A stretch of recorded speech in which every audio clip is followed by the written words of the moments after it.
नमस्कार, India news 53 में आपका स्वागत है। आइए नजर डालते हैं आज की खास खबरों पर। इंडियन मेडिकल एसोसिएशन ने किया विरोध। हकीमी अस्पताल का नर्सिंग होम पंजीयन और लाइसेंस निरस्त करने पर आईएमए ने उठाए सवाल। 48 घंटे के लिए हड़ताल शुरू की। लालबाग रोड पर संचालित हकीमी अस्पताल का शुक्रवार को नर्सिंग होम पंजीयन का लाइसेंस सीएमएचओ डॉक्टर आर.के. वर्मा ने निरस्त कर दिया। शुक्रवार देर शाम इसके आदेश जारी हुए थे। इसके विरोध में इंडियन मेडिकल एसोसिएशन ने 48 घंटे की हड़ताल शुरू कर विरोध दर्ज कराया है। गौरतलब है कि 11 नवंबर को हकीमी अस्पताल में जैनाबाद निवासी वैष्णवी नागेश चौहान की गर्भाशय ऑपरेशन के दौरान मौत हो गई थी। इसे लेकर पीड़ित परिवार ने 5 दिन तक क्रमिक भूख हड़ताल की थी। शुक्रवार दोपहर सांसद ज्ञानेश्वर पाटिल ने आंदोलन स्थल पहुंचकर परिजन से मुलाकात कर जल्द कार्रवाई का आश्वासन दिया था।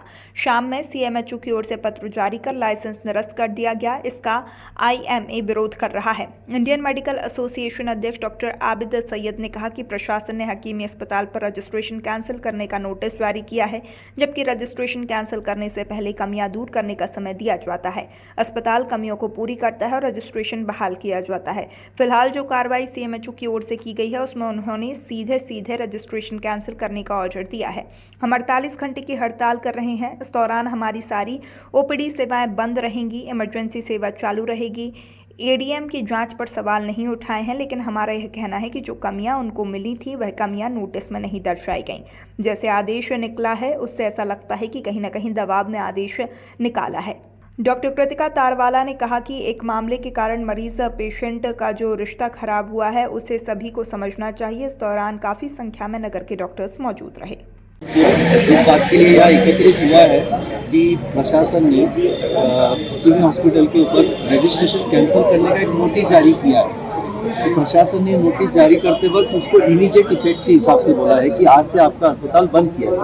नॉर्मली ऐसे होता है कि रजिस्ट्रेशन कैंसिल करने के पहले प्रशासन या जो भी सीएमओ ऑफिसर को ड्यूटियाँ बताई जाती है कि आपके हॉस्पिटल में ये चीज़ की कमी है, आप पूरी करो। आपको एक समय दिया जाता है, 8 दिन 15 दिन का समय दिया है। तो हॉस्पिटल वो कमियों को पूरी करता है और उसके बाद फिर से वो रजिस्ट्रेशन बहाल किया जाता है। और फिलहाल जो कार्रवाई की गई सीएमएचओ ऑफिस की तरफ से वो सीधा उन्होंने कैंसिलेशन का ऑर्डर किया। कितने घंटे का आप लोगों ने? हम लोग प्रोटेस्ट करते हैं 48 घंटे का। इस बीच हमारी सारी ओपीडी सेवाएं बंद रहेंगी, इमरजेंसी सेवा चालू रहेगी।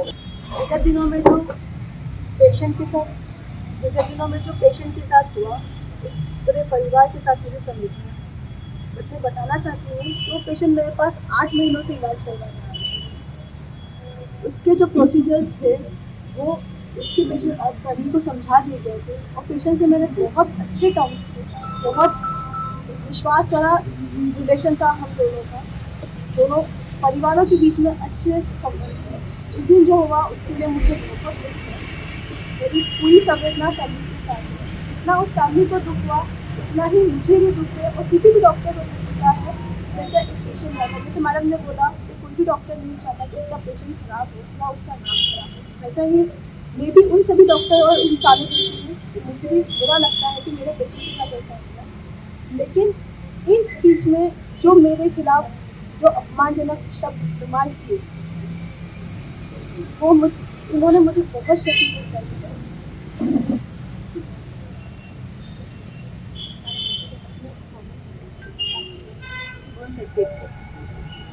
मैं पिछले 10 वर्षों से प्रैक्टिस कर रही हूँ। मैंने कई डिलीवरी, कई सीजन, कई कॉम्प्लिकेटेड डिलीवरीज करी है गवर्नमेंट हॉस्पिटल में। बहुत सी बार ऐसा हुआ कि पेशेंट मरते बचा, लेकिन कोई किसी ने अप्रिसिएशन नहीं किया। मैंने मांगा भी नहीं, मेरा काम था, मैंने किया। लेकिन ये जो अनफॉर्चुनेट इवेंट हुआ इसके लिए जो मेरा मीडिया ट्रायल किया गया, जो मुझे बुरा बोला गया, जो एक औरत के लिए अपमानित शब्द इस्तेमाल किए, उन्होंने एक सिर्फ मेरी ही नहीं सारे डॉक्टर वर्ग में जो महिला डॉक्टर थे उनकी छवि को खराब किया। आप सबसे मैं अपील चाहती हूँ आगे से ऐसा ना हो और जितनी भी न्यूज़ डली है प्लीज़ जिसमें मेरे लिए अपमानित शब्द इस्तेमाल किए जा रहे हैं प्लीज़ मीडिया से हटा दीजिए। और महिलाओं को जो है जिस तरह से हम काम करते हैं आज उसके बारे में आपको बताना चाहूँगी। पहले तो सारे पत्रकार भाइयों का जो है दिल से मैं अभिनंदन करती हूँ और उनका धन्यवाद करती हूँ कि आप लोगों ने अपना समय निकालकर यहाँ हमारा पक्ष सुनने के लिए आए हैं।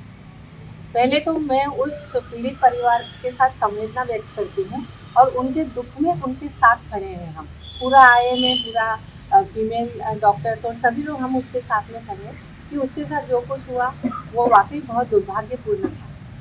लेकिन ये शायद उसका भी दुर्भाग्य था, ये डॉक्टर का भी दुर्भाग्य था कि ये इस तरह की अनहोनी घटना हो गई है। फिर भी प्रशासन उसमें जिस तरह की जांच कर रहा है उसके साथ हम पूरा सहयोग कर रहे हैं और उसके बाद जो रिजल्ट आएगा वो किया जाएगा। हमारी व्यथा ये है कि जो महिला डॉक्टर है हम लोग गायनी का काम करते हैं, डिलीवरी का कोई समय नहीं होता, दिन रात 24 घंटे हम लोग एक जैसा काम करते हैं। हमारी ये इच्छा होती है कि हमारा मरीज हमारे यहाँ से अच्छा होके जाए हमेशा, और हम हर वक्त 2 जानों के साथ काम करते हैं। बावजूद इसके साथ हम लोग दिन रात काम करते हैं। कई बार हमको अपने परिवार को छोड़ना पड़ता है, हमारे छोटे बच्चों को छोड़ना पड़ता है, कई बार हमें परिवार से दूर रह के काम करना पड़ता है, लेकिन फिर भी ये प्रोफेशन बहुत नोबल है, बहुत पवित्र है। ये सब जानते हुए ये प्रोफेशन हमारा अपना चुना हुआ है, इसलिए हम उसके लिए किसी को दोषी नहीं बोलते और हम अपना क्या बोले वो भी नहीं बताते कि भाई हम बहुत वो कर रहे हैं। लेकिन यदि हम लोग इस तरह से काम कर रहे हैं तो समाज का भी दायित्व है कि वो हमें सपोर्ट करे।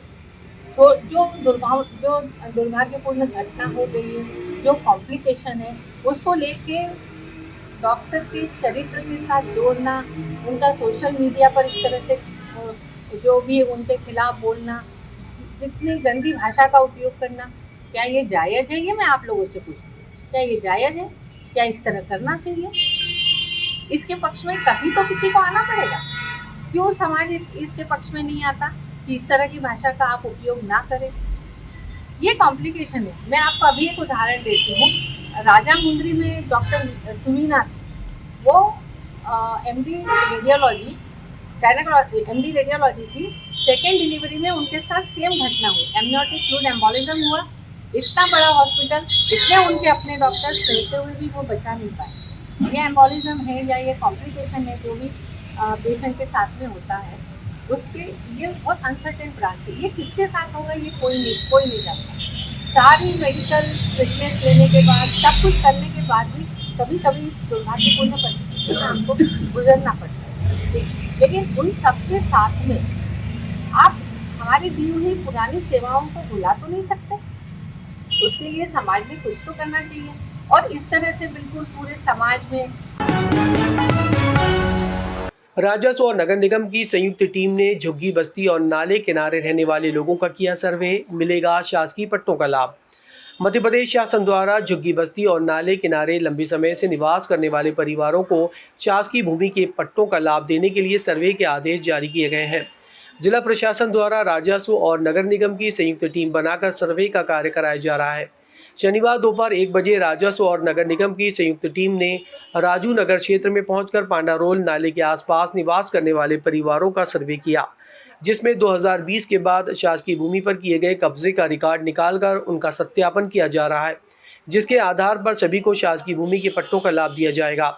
नगर निगम की टीम राजस्व विभाग के रिकॉर्ड के आधार पर परिवारों का सत्यापन कर रही है, जिसमें सभी झुग्गी बस्ती और नाले किनारे रहने वाले परिवारों को शामिल किया गया है।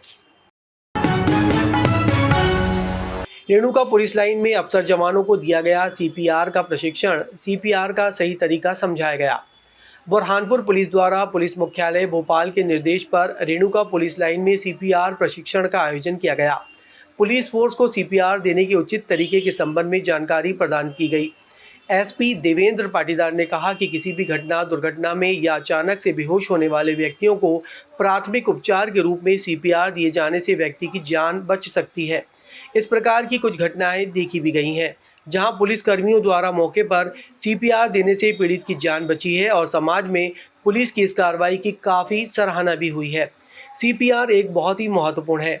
अचानक से सांस रुक जाने वाले व्यक्ति को राहत पहुंचाने अथवा उसका जीवन बचाने में काफ़ी मददगार साबित हो सकती है। प्राथमिक तौर पर CPR मिलने से पीड़ित की जान बच सकती है।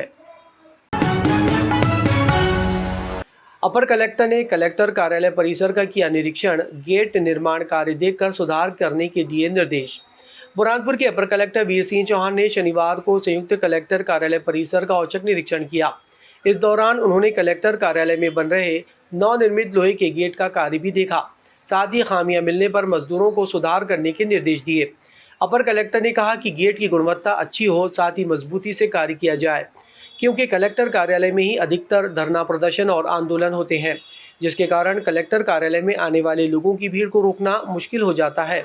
ऐसे में प्रशासन द्वारा पूर्व में हुई गलतियों को देखते हुए यहां पर लोहे का नया गेट बनाया जा रहा है, जिसमें भीड़ को पहले रोका जाएगा। कलेक्टर परिसर में गार्डन सहित लोगों की बैठक व्यवस्था का अपर कलेक्टर ने जायजा लिया। कार्यालय अधीक्षक को जल्दी सुधार करने के निर्देश दिए। उन्होंने कहा कि लोगों को बेहतर सुविधा मिले, इसके लिए विशेष ध्यान दिया जा रहा है। बुरहानपुर की खबरों में बस आज इतना ही। अगर आपको हमारा ये वीडियो पसंद आया हो तो हमारे चैनल को लाइक और सब्सक्राइब ज़रूर करें और इस वीडियो को शेयर करना ना भूलें।